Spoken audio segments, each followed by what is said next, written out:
Hello बच्चों, आज की वीडियो आपके लिए बहुत खास होने वाली। अब ये वीडियो खास क्यों होने वाली है?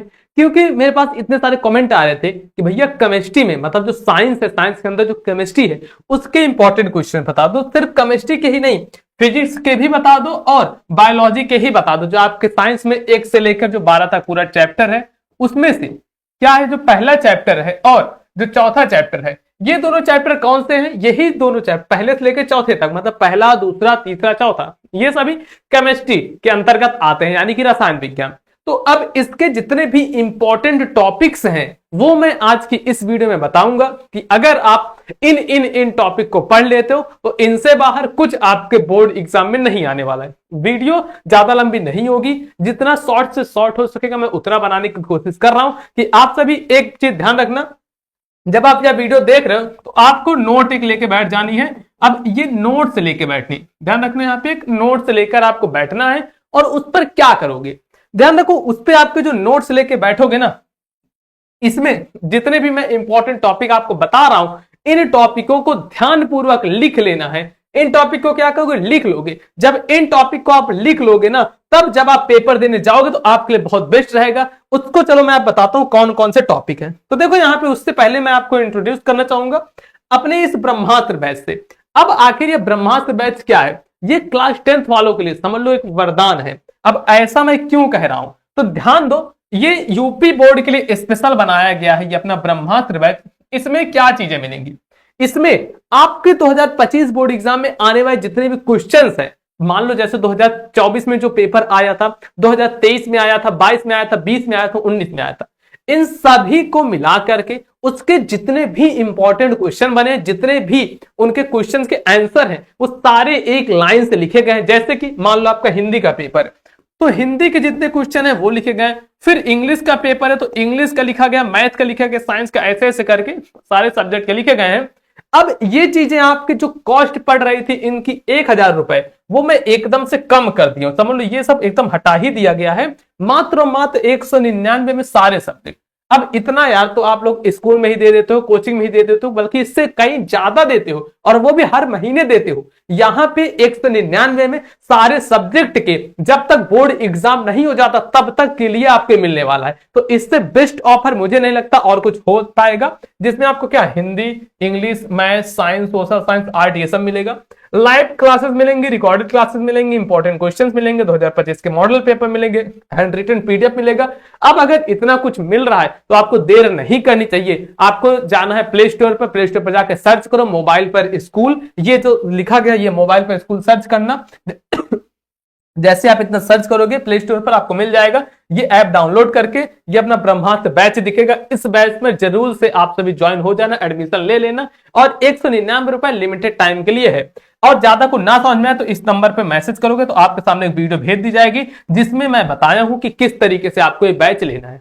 तो चलो अब आगे बढ़ते हैं यहाँ पे, और इसी के साथ आगे बढ़ेंगे। तो ये जो चैप्टर है, सबसे पहला चैप्टर, ठीक, तो सबसे पहला चैप्टर के जितने भी इंपॉर्टेंट क्वेश्चन है, ये सभी इंपॉर्टेंट क्वेश्चन देखते हैं कि पहले चैप्टर के कौन कौन से क्वेश्चंस इंपॉर्टेंट है और कौन कौन से टॉपिक। पहला, रासायनिक समीकरण, और रासायनिक समीकरण को संतुलित करना, कि रासायनिक जो समीकरण होता है वो किस तरीके से संतुलित होता है, ये बहुत इंपॉर्टेंट है। फिर उसके बाद है संतुलित रासायनिक समीकरण का तात्पर्य, आखिर संतुलित रासायनिक समीकरण का क्या तात्पर्य होता है ये बताना है। और उसके बाद संतुलित रासायनिक अभिक्रियाओं के प्रकार, संयोजन तथा वियोजन अभिक्रिया और अपघटन, जिसे कि वियोजन अभिक्रिया बोलते हैं, ये टॉपिक तैयार करना। और ये सभी आपको ऑलरेडी चैनल पर मिलेगा। और कहोगे तो मैं एक अलग से वीडियो बनाऊंगा। अगर इस वीडियो पर 10,000 लाइक आते हैं, इस वीडियो पर आपसे 10,000 लाइक कर देते हो, तो मैं क्या करूंगा, जितने भी मैं टॉपिक्स पढ़ा रहा हूं इनकी एक ही वीडियो में वन शॉट बना दूंगा। और वन शॉट में सारे टॉपिक्स खत्म रहेंगे, चाहे 2 घंटे 4 घंटे जितनी भी लंबी वीडियो बने, ठीक है। फिर देखो विस्थापन अभिक्रिया, द्विविस्थापन अभिक्रिया, अवक्षेपण अभिक्रिया, उदासीनीकरण, उपचयन तथा अपचयन अभिक्रिया, ये जितनी चीजें हैं इनको आपको तैयार करनी है। इसके बाद चलो नेक्स्ट चीज आ जाते हैं। नेक्स्ट यहाँ पे ये चैप्टर 2 जो कि अम्ल, क्षार और लवण, एसिड, बेस एंड सॉल्ट, ये भी टॉपिक बहुत इंपॉर्टेंट है आपके बोर्ड एग्जाम के लिए। ये चैप्टर ही पूरा इंपॉर्टेंट, समझ लो ये चैप्टर आपके बोर्ड एग्जाम में बहुत अच्छे नंबर आपको दिलवाएगा इस चैप्टर से, ठीक है। तो यहाँ पे देखो क्या क्या है, H+ आयन और OH- आयन के आधार पर अम्ल, क्षार तथा लवण की परिभाषाएं, आपको ये परिभाषाएं लिखनी है, ठीक है। जैसे अम्ल में क्या पाया जाता है, उसके बाद क्षार में क्या पाया जाता है, ये सब चीजें। तो इसकी परिभाषाएं अच्छे से लिखनी है। मैं चैनल पे ऑलरेडी बताया हूं, जो कोर्स है उसमें हैंड रिटन नोट्स प्रॉपर दिया गया है, एक एक चीजें। उसके बाद है इनके सामान्य गुण धर्म, उदाहरण तथा उपयोग लिखना है। पीएच पैमाने की अवधारणा लिखनी है। जो पीएच मान होता है, पीएच मतलब क्या होता है, पावर ऑफ हाइड्रोजन, ठीक है। पीएच मतलब होता है पावर ऑफ हाइड्रोजन। और उसके बाद है लघुगुणक के ये लघुगुणक इसे ही बोलते हैं। और उसके बाद क्या है, दैनिक जीवन में पीएच का महत्व लिखना है। सोडियम हाइड्रोक्साइड, विरंजक चूर्ण, baking soda, Dhawan soda, plaster of Paris के निर्माण की विधि तथा उपयोग। और ये जो चीज है ना, ध्यान रखो यहां से, सोडियम हाइड्रोक्साइड, विरंजक चूर्ण, baking soda, Dhawan soda, plaster of Paris के निर्माण की विधि तथा उपयोग, ये आपके बोर्ड एग्जाम के लिए बहुत ही ज्यादा इंपॉर्टेंट है। इसको अच्छे से तैयार करना है। फिर चलो बच्चों आगे बढ़ेंगे तो देखो क्या है आगे। यहाँ पे चैप्टर 3 धातु एवं अधातु। चैप्टर 3 क्या है, धातु एवं अधातु। धातु एवं अधातु मतलब है मेटल एंड नॉन मेटल, ठीक है। मेटल एंड नॉन मेटल, ये काफी ज्यादा इंपॉर्टेंट है आपके बोर्ड एग्जाम के लिए, जिसमें कि कुछ चीजें देख लो।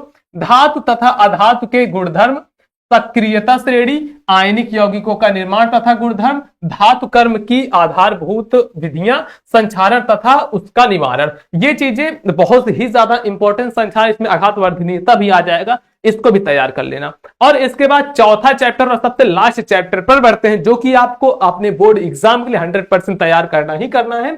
तो देखो ये चौथा चैप्टर है कार्बनिक यौगिक। अब इस कार्बनिक यौगिक के कौन कौन से टॉपिक है, अगर कॉपी पेन लिए हो तो अच्छे से इसको नोट करते चलना। देखो सबसे पहला यहां पे टॉपिक है कार्बनिक यौगिकों में सहसंयोजी आबंध। उसके बाद है कार्बन की सर्वोत्तमुखी प्रकृति। उसके बाद है समजातीय श्रेणी। ये जो समजातीय श्रेणी है ना, यह बहुत ही ज्यादा इंपॉर्टेंट है। समजातीय श्रेणी नाम से ही लग रहा है कि एक समान जाति की चीजें। तो ये सब चीजें एक एक बेसिक में क्लियर किया हूं, जाकर चैनल पे देख सकते हो अगर नहीं देखे हो तो। उसके बाद है प्रकार्यात्मक समूह वाले कार्बनिक यौगिकों, जैसे कि halogen, alcohol, ketone, aldehyde, alkane, एल्किनाइन की नाम पद्धति, संतृप्त तथा असंतृप्त हाइड्रोकार्बन में अंतर, कार्बनिक यौगिकों के रासायनिक गुणधर्म, दहन, ऑक्सीकरण, संलग्न, संकलन, प्रतिस्थापन, अभिक्रिया। उसके बाद क्या है, एथेनॉल तथा एथेनोइक अम्ल, केवल गुणधर्म तथा उपयोग, साबुन और उपमार्जक। ये इतने जो चीजें हैं ना, ये टॉपिक्स बहुत ही इंपॉर्टेंट है आपके बोर्ड एग्जाम के लिए। तो ये जितने भी मैं टॉपिक्स बताया, इन टॉपिक को अच्छे से तैयार करना, कोई भी एक टॉपिक भी मत छोड़ना, बहुत ही ज्यादा आपके बोर्ड एग्जाम के लिए इंपॉर्टेंट है। इस वीडियो को आप सभी लोग लाइक कर देना, ठीक है। इस वीडियो को आप सभी लोग लाइक करना। चैनल पर नए आए हो तो चैनल को जरूर से सब्सक्राइब कर लेना। ऐसे ही वीडियो आपको डेली इस चैनल पर मिलती रहेगी।